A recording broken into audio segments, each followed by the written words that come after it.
Bonjour les amis, bienvenue dans le Café Tarot de ce mardi 28. J'espère que vous allez bien, que vous êtes en forme et que votre semaine commence bien.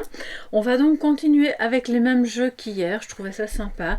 Faites-vous un petit café, faites-vous un petit thé, c'est le moment pour bien commencer la journée, voir un petit peu ce que ce mardi nous réserve, en positif comme en négatif, donc en défi. Je vais faire un petit peu de place, ça ce sera comme hier notre message de sagesse pour la fin. Et on va d'abord commencer avec le tarot. Je compléterai avec l'oracle du Verseau. Merci à toutes et à tous d'être là, fidèles à nos petits rendez-vous du matin, que j'affectionne particulièrement.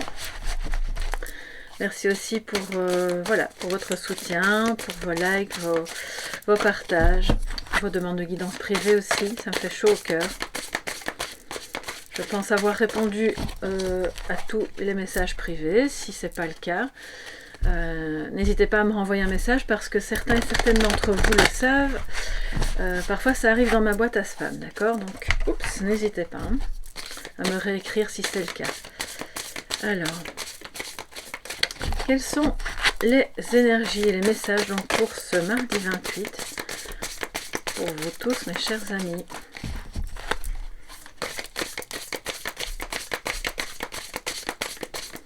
Bon, je vais un peu plus lentement parce que, vous le savez, les cartes ici sont très grandes. Et j'ai pas envie que ça vole dans tout le bureau, donc voilà. Alors, en positif, nous avons le pendu. Très bien, on est content qu'il arrive en positif. En négatif, donc en défi, on a l'impératrice. On a quand même deux arcanes majeures. Ok, alors, ce qui est bien dans l'histoire aujourd'hui, c'est que votre journée va être synonyme d'un déblocage ou d'une acceptation, d'un lâcher-prise par rapport à quelque chose qui, peut-être pour le moment, ne peut pas avancer. Ça peut être dans le domaine de la famille, pardon, excusez-moi, j'entends des choses en même temps que je vous parle. C'est chaque fois comme ça, alors. Ok, bon. Il y a quelque chose qui se passe avec une personne qui vous est familière. Ça peut être une maman, ça peut être vous en tant que maman par rapport à un enfant, ça peut être dans quelque chose qui est censé venir au monde et qui est toujours actuellement bloqué.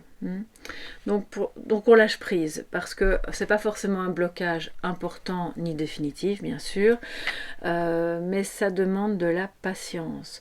Ce moment d'arrêt, s'il est relationnel ou s'il est lié à la mise au monde d'un projet, est en fait bénéfique pour vous permettre de voir les choses sous un autre angle et d'avoir, de ce que j'entends, une vision plus large avec plus de détails et plus de choses importantes à la réalisation en fait, que peut-être vous ne percevez pas maintenant. Alors je ne sais pas de quoi je vous parle, je vous dis ce que je ressens et ce que j'entends.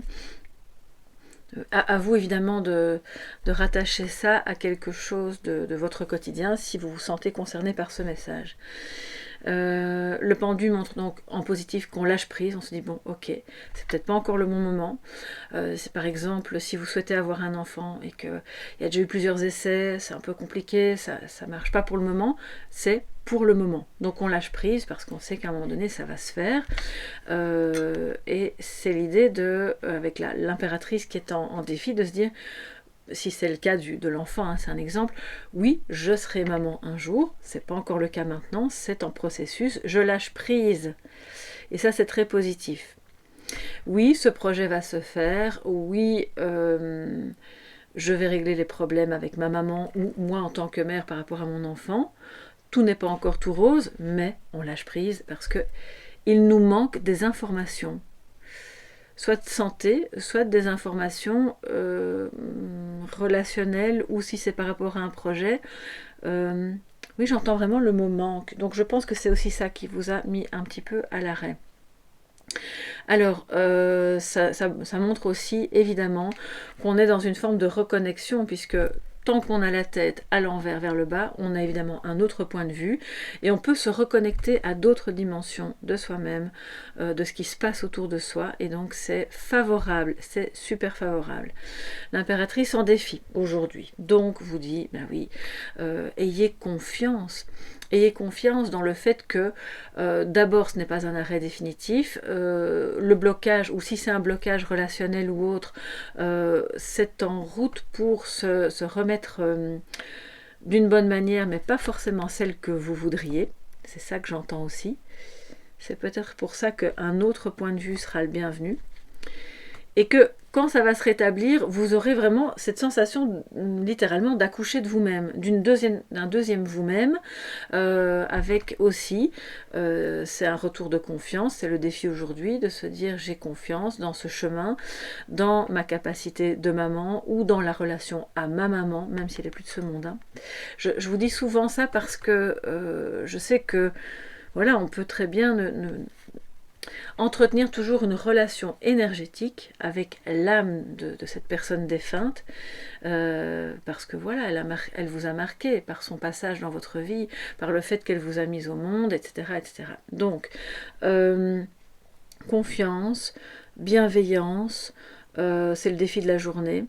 Ça peut être une femme aussi de votre entourage, si c'est pas vous, qui pose problème aujourd'hui parce qu'elle n'a pas des comportements de l'impératrice qui est en bonne position, parce qu'elle ne sait pas par où aller, parce que c'est pas quelqu'un de confiance, parce que on n'a pas ce sentiment d'être face à quelqu'un de très maternel.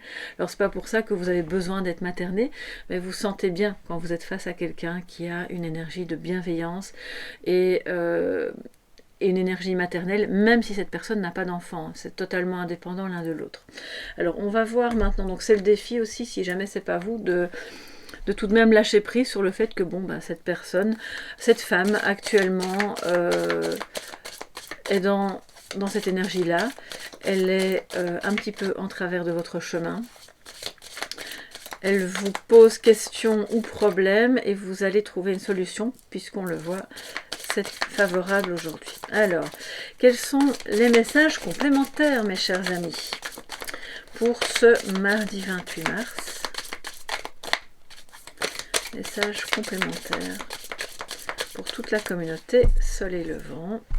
Et vous qui passez par là, soyez tous les bienvenus. On va remonter un petit peu. Voilà. Bon, j'ai pas énormément de place, mais alors comme ça, vous voyez bien. Je prends 3 cartes. Ascension, instabilité et l'art. Je pense qu'on a déjà parlé d'art hier, mais c'était dans le message de sagesse, décidément. Si ça parle qu'à une seule personne, eh bien j'espère que cette personne est là pour l'entendre. Il y a une mission, il y a quelque chose à réaliser au niveau de l'art, ça c'est certain. Aujourd'hui alors, bon, il peut y avoir justement un petit peu d'instabilité parce que on le voit avec ce pendu qui est en positif, bon, ben on accepte, on lâche prise, ce qui nous permet de monter, d'ascensionner, mais pas au sens bien sûr religieux du terme, hein. C'est de s'élever au-dessus de ce qui pose problème, au-dessus de ce blocage et de le voir sous un autre angle.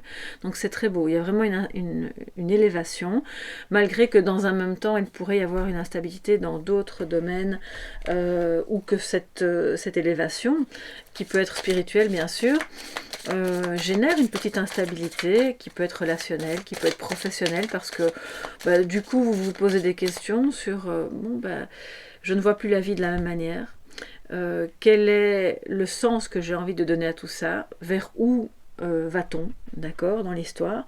Donc ce moment d'arrêt est vraiment le bienvenu. Il y a quelque chose à sublimer, clairement, et à mettre au monde, parce qu'on a l'art juste en dessous de l'impératrice, donc il y a aussi un manque de créativité puisque c'est en défi. Donc ça ne veut pas dire que vous manquez de créativité, ça veut peut-être simplement dire que vous ne l'exploitez pas assez, et que vous pourriez créer quelque chose de nouveau dans votre vie sous forme, en l'exprimant à travers l'art, d'accord? Vous êtes peut-être en contact avec une personne qui est très artiste et qui du coup pourrait avoir, alors j'ai pas envie de faire des généralités parce que c'est très bateau, mais si par exemple vous êtes une personne très voilà, très ritualisée, avec des journées très rigoureuses et une pensée plus rationnelle, et que vous côtoyez une personne qui est un petit peu plus rêveuse, artiste, etc., ça peut générer une instabilité entre vous. Ça vous bouscule l'un et l'autre. D'accord, ça peut aussi vouloir dire ça. Et qu'il va falloir justement aujourd'hui, et on voit que vous y arrivez, monter les escaliers pour voir la vue d'ensemble et regarder au-delà de ce qui génère l'instabilité. Au-delà de ces détails, j'ai envie de dire. Parce que le pont, il n'est pas cassé, hein, les amis. Bon, il est un peu en mauvais état, mais on peut toujours le traverser et passer d'une rive à l'autre. Donc, on y va. Alors, de quoi nous parle cette instabilité? Un petit message complémentaire, s'il vous plaît.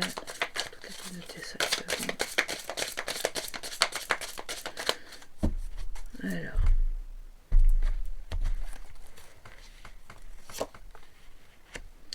La foi. Waouh, les amis. Oui, donc on parlait d'élévation qui peut être bien sûr spirituelle. Une progression. La foi, c'est aussi le fait de croire, hein, dans son avenir, dans ses projets, dans l'autre, en soi-même. Foi dans un projet artistique. La foi de manière générale. Si vous traversez une période un petit peu compliquée, où vous posez beaucoup de questions, ça génère une instabilité émotionnelle, bien sûr. Et on vous dit aujourd'hui que quelque chose se manifeste, se produit, même en vous, hein, pas forcément concrètement dans la matière, qui vous permet de garder la foi. Malgré, voilà, il y a du vent, ça bouge, il y a quelques petites lattes du pont qui tombent, mais vous gardez la foi et vous pouvez exprimer justement peut-être toute cette instabilité à travers l'art. Je crois aussi que ça peut être la musique, ça peut être l'écriture. Certains et certaines d'entre vous m'ont dit, ben moi...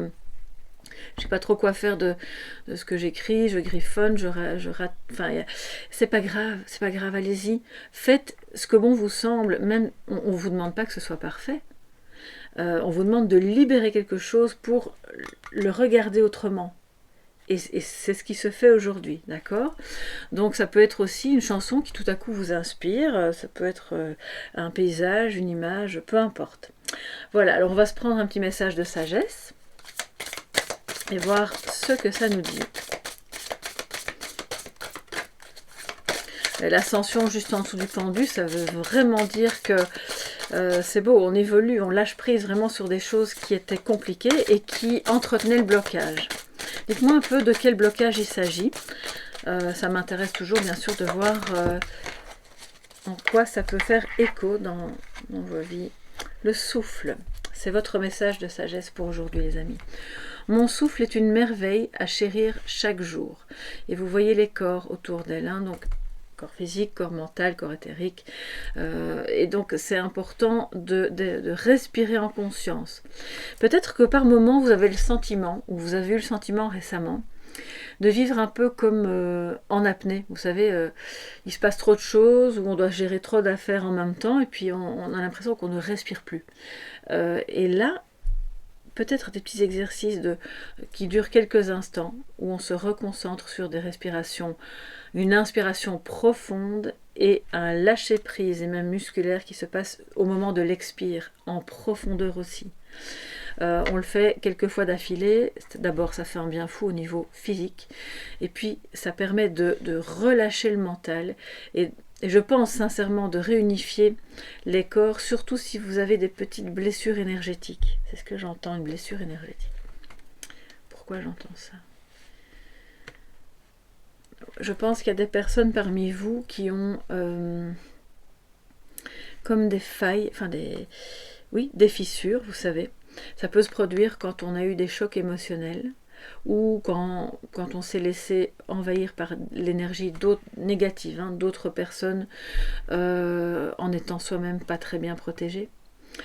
Donc on peut visualiser vraiment une coque de protection lumineuse tout autour de soi. Je vous invite vraiment à le faire aujourd'hui.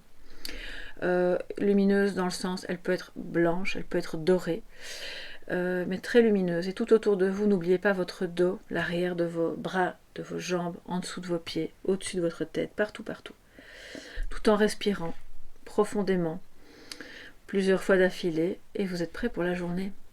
Si vous m'écoutez le soir, faites-le même le soir, c'est très bien avant d'aller dormir aussi. Et de cette manière-là, vous vous élevez au-dessus des problèmes, vous vous protégez, vous remettez de la lumière, vous retrouvez la foi aussi, dans des moments où ça vacille un petit peu. Voilà mes chers amis pour cette journée, j'espère que ça pourra vous aider, mettre un petit peu de lumière sur votre chemin. Je vous remercie de tout cœur pour votre fidélité, pour votre présence sur ma chaîne. On se dit à demain pour le prochain Café Tarot. Prenez bien soin de vous et passez une très belle journée. Bye bye.